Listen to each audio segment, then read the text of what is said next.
Bismillahirrahmanirrahim. Assalamualaikum warahmatullahi wabarakatuh. Salam sejahtera untuk kita semua. Shalom, Om Swastiastu, Namo Buddhaya, salam kebajikan.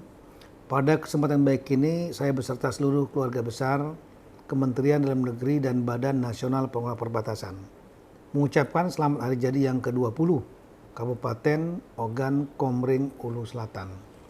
Di usia yang relatif masih muda ini, Kabupaten dengan semboyan Serasan Seandana diharapkan dapat terus menggali semua potensi yang ada, baik potensi di bidang sumber daya alam maupun potensi di bidang sumber daya manusia.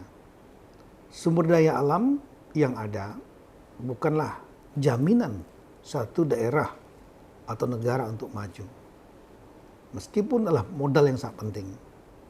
Tapi modal yang lebih penting adalah sumber daya manusia.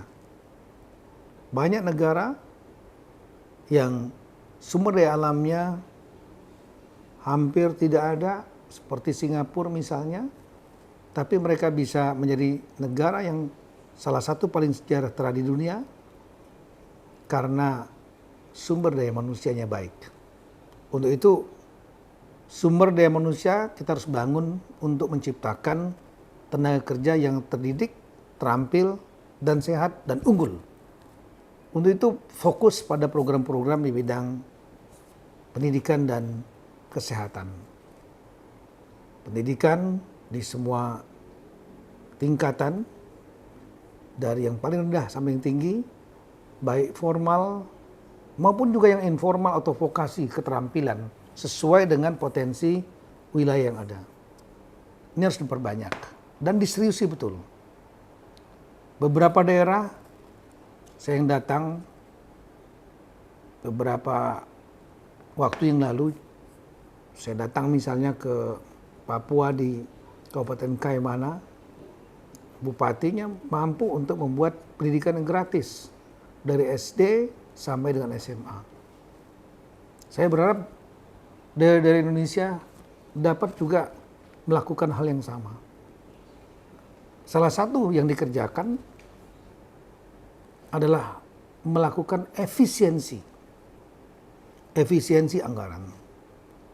Daerah-daerah pemekaran, daerah baru seperti Oku Selatan, saya memprediksi lebih banyak tergantung fiskalnya atau keuangannya dari transfer pusat, dari dana alokasi umum di AU, mungkin ada di BH, dan juga di AK, dana alokasi khusus. Dan PAD-nya relatif daerah baru, pemekaran umumnya rendah. Untuk itu, jika ingin membuat maju daerah-daerah pemekaran yang sangat tergantung keuangannya dari pemerintah pusat, ini harus melakukan efisiensi anggaran yang ada. Jangan sampai habis untuk belanja pegawai dan kebutuhan pegawai. Misalnya perjalanan dinas yang terlalu banyak, rapat-rapat yang tidak penting, makanan minuman yang seharusnya tidak perlu terlalu banyak. Ini harus diefisienkan. Ini dilakukan oleh Kabupaten Kaimana. Saya melihat langsung. Dan kemudian anggaran-anggaran yang sudah diefisienkan, maka akan banyak porsinya untuk kebutuhan masyarakat. Terutama bidang pendidikan, kesehatan, kebersihan, kemudian membangun UMKM, dan lain-lain. Yang kedua, untuk meningkatkan PAD, maka perlu ada kemampuan entrepreneurship, kewirausahaan di semua penyelenggara pemerintahan, termasuk provinsi dan kabupaten. Dan khusus di Kabupaten Oku Selatan, saya berharap dimulai dari kepemimpinan Bapak Bupati dan semua staf memiliki kemampuan untuk bisa menangkap peluang kewirausahaan, menangkap peluang potensi yang ada. Dan kemudian mengundang pihak swasta untuk berinvestasi dan berusaha. Karena tanpa kehadiran swasta dan hanya mengandalkan APBD, daerah, terutama daerah pemekaran yang sangat tergantung keuangannya dari pemerintah pusat, tidak akan pernah bisa melompat dengan cepat. Karena anggarannya habis untuk hal-hal yang pokok seperti belanja pegawai dan kegiatan-kegiatan pegawai. Sehingga untuk masyarakat jadi kurang. Banyak saya temukan daerah-daerah lain seperti itu.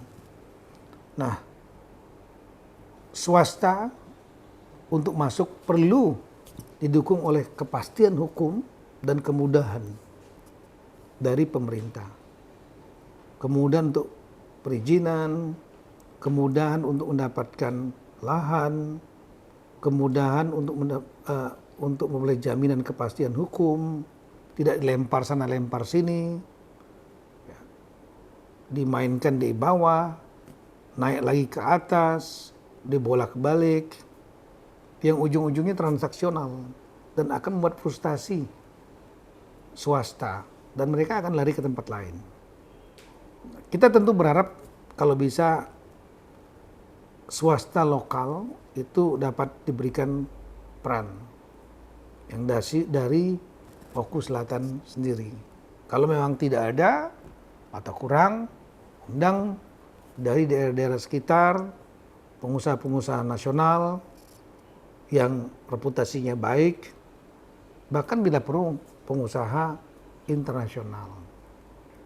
Hanya dengan menghidupkan swasta, maka suatu daerah, termasuk daerah pemekaran, akan bisa mempercepat pembangunannya. Karena uang yang beredar bukan hanya uang dari pemerintah, APBD, tapi juga uang dari swasta. Uang yang beredar di masyarakat akan membuat ekonomi tumbuh, memperkuat daya beli masyarakat, membuka lapangan kerja, dan tentunya akan mendatangkan PAD melalui distribusi dan pajak yang ada. Dan makin besar PAD, maka suatu daerah itu akan bisa membuat program, berbagai jenis program tanpa harus bersandar sepenuhnya kepada pemerintah pusat. Itulah esensi otonomi daerah dan itulah tujuan daripada pemekaran daerah. Bukan untuk tergantung kepada pemerintah pusat, tapi ujungnya adalah kemandirian fiskal daerah itu. Sekali lagi saya ucapkan Dirgahayu, Kabupaten Ogan Komering Ulu Selatan, terus melaju untuk Oku Selatan bersinar. Sekian dan terima kasih. Wassalamualaikum warahmatullahi wabarakatuh.